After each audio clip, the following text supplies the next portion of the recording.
जैसे हालात हमारे साथ बीतते हैं वो कर्म का परिणाम और कर्म का कर्ज है, वो भी हमें देना पड़ेगा, उतारना पड़ेगा। लेकिन सवाल उठता है फिर हम भक्ति क्यों करें जब वो कर्म का कर्ज रहेगा? नहीं, रोग कोई लगता है, बीमारी कोई होती है, उसकी दवा होती है, दवा उसका इलाज है। अगर हमारे खोटे मंदे कर्म हैं किसी जन्म के किए हुए, वो कर्म हमारे साथ जाएंगे। इस जीव का पीछा कभी नहीं छूटता, कर्म उसके साथ रहता है, साथ जाता है। और जब तक वो कर्म भोग नहीं लिया जाता, जीव को बार बार घसीट करके इसे 84 की योनि में लेके आता है ये कान, और उसको वो कर्म भोगना ही पड़ता है। लेकिन संत सतगुरु जब आते हैं तो वो वैद्य हकीम डॉक्टर क्यों कहा गया उनको? सतगुरु वैद्य अगम के हैं, इस जीव के कर्म काटने के लिए हैं, इस जीव के पाप कर्मों को धोने के लिए, उनका इलाज करने के लिए वो वैद्य बन के आए हैं। राम नाम की जड़ी या बूटी और दवा उसको पिलाते हैं, और जो उस दवा का सेवन करता है दोषी कोई नहीं है।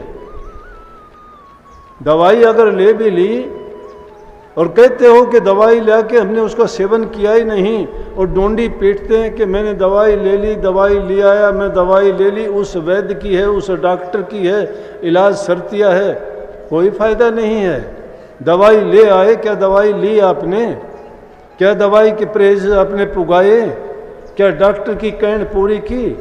यहाँ तो वचन मानने का मामला है, वचन को मानते नहीं हैं। आफत जब पड़ती है तो वादे याद दिलाते हैं, लेकिन ये नहीं देखते क्या हमने जो बताई गई बात थी उनके अनुसार कार्य किया है? नहीं। तो इसलिए धैर्य नहीं रखते। जब थोड़ा सुख आता है भूल जाते हैं, गाफिल हो जाते हैं, मगन मस्त हो जाते हैं, खुशियों में इतने अंधे हो जाते हैं, दूसरी चीज दिखाई नहीं देती। भूल पड़ी है, ये भूल इंसान की ऐसी पड़ी है, भूल जाता है, लेकिन याद आती है कब? जब ठोकर लगती है।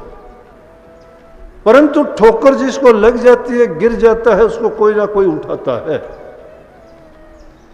और जो कर्मों से गिर जाता है उसको दूसरा उठाने वाला कोई नहीं मिलता, उसको अपना कर्म सुधारना ही पड़ता है। जो अपने कर्म को नहीं सुधारना चाहता, ठोकर खा के गिरता है तो वो ठुकराया ही जाएगा, ठोकर पे ठोकर उसको और मिलती रहेंगी।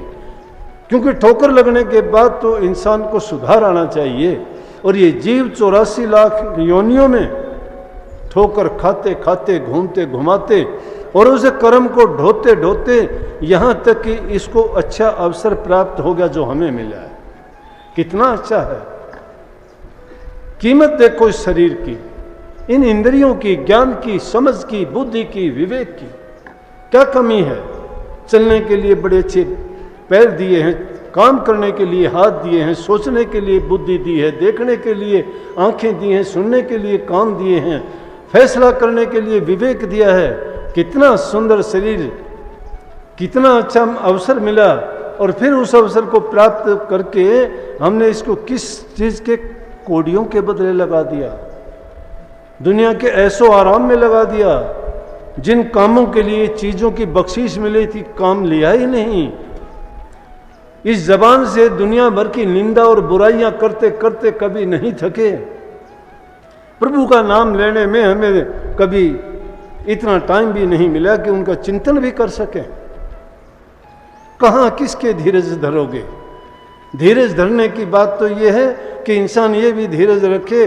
कोई अगर कहे कि परमात्मा के दर्शन दुर्लभ है, पूछ सकते हो क्या हमें होंगे? मैं कहता हूं अवश्य होंगे, लेकिन धीरज इतना पक्का यकीन के साथ, श्रद्धा के साथ वचन की पालना करो। पालना करते ही नहीं। पालना अगर करोगे, वचन को दृढ़ करके अपने मन में बैठा लोगे, तो कोई ताकत नहीं तुम्हें रोक देगी कि तुम्हारे उद्देश्य में सफल ना हो। आजमा के देख लेना, लेकिन अपने आप पर संयम करके देखना, धैर्य रख के देखना। इंद्रियों की लगाम ढीली छोड़ रखी है, जो चाहते हो वो करते हो, जो मन चाहता है वो खाते हो, जो जी में आता है वो सोचते बोलते करते हो, लेकिन कभी ये नहीं सोचते कि मैं कितने दिन का मुसाफिर हूं। अगर ये जीव सोच ले मैं चंद दिन का मुसाफिर, कुछ अच्छा करने के लिए इस दुनिया में आया था अपना कर्ज उतारने के लिए, लेकिन और ज़्यादा बोझ की गठड़ी भारी करके अपने सिर पे धर के जा रहा हूँ। ये भी अवसर नहीं है, ये शिकायत भी आखिरी वक्त में इसको पता लगता है कि मैंने जो किया वो बहुत गलत किया। कुछ कह के जाते हैं, कुछ चुपचाप चले जाते हैं, कुछ कह नहीं पाते हैं और कुछ रह नहीं पाते हैं, कुछ कह नहीं पाते हैं। लेकिन संयम बहुत बड़ी चीज है। तो ये धीरज है धर्म इंसान का। दूसरा मैं उसी बात को कहता हूं, धीरज और धर्म की।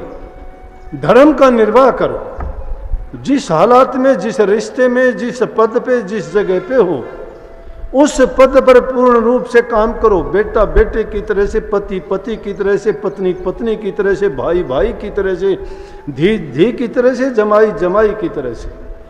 अपनी जगह पे रहते हैं। पिता का काम परिवार का लालन पालन करना है, स्त्री का काम पूरे परिवार को अच्छी शिक्षा, सद्गुण, संतान को अच्छे ख्याल और विचार दे के उनको योग्य बनाना है, और दूसरे जो जो भी नाते हैं उनका निभाना और उनको प्यार प्रेम से उस जिंदगी बिताना।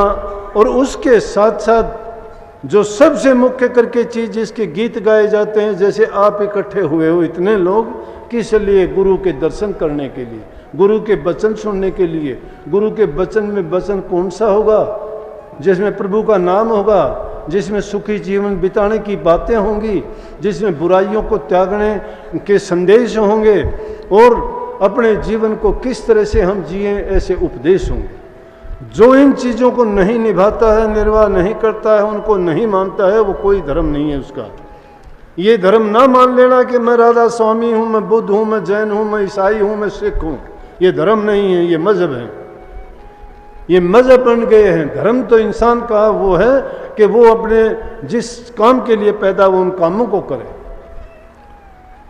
धर्म अपनी पूरी जो जिम्मेवारी है, जिस पद के पर वो आसीन है, उस पद पर रहते उन जिम्मेवारियों को पूरा निभाओ, उस जैसा धर्म नहीं है।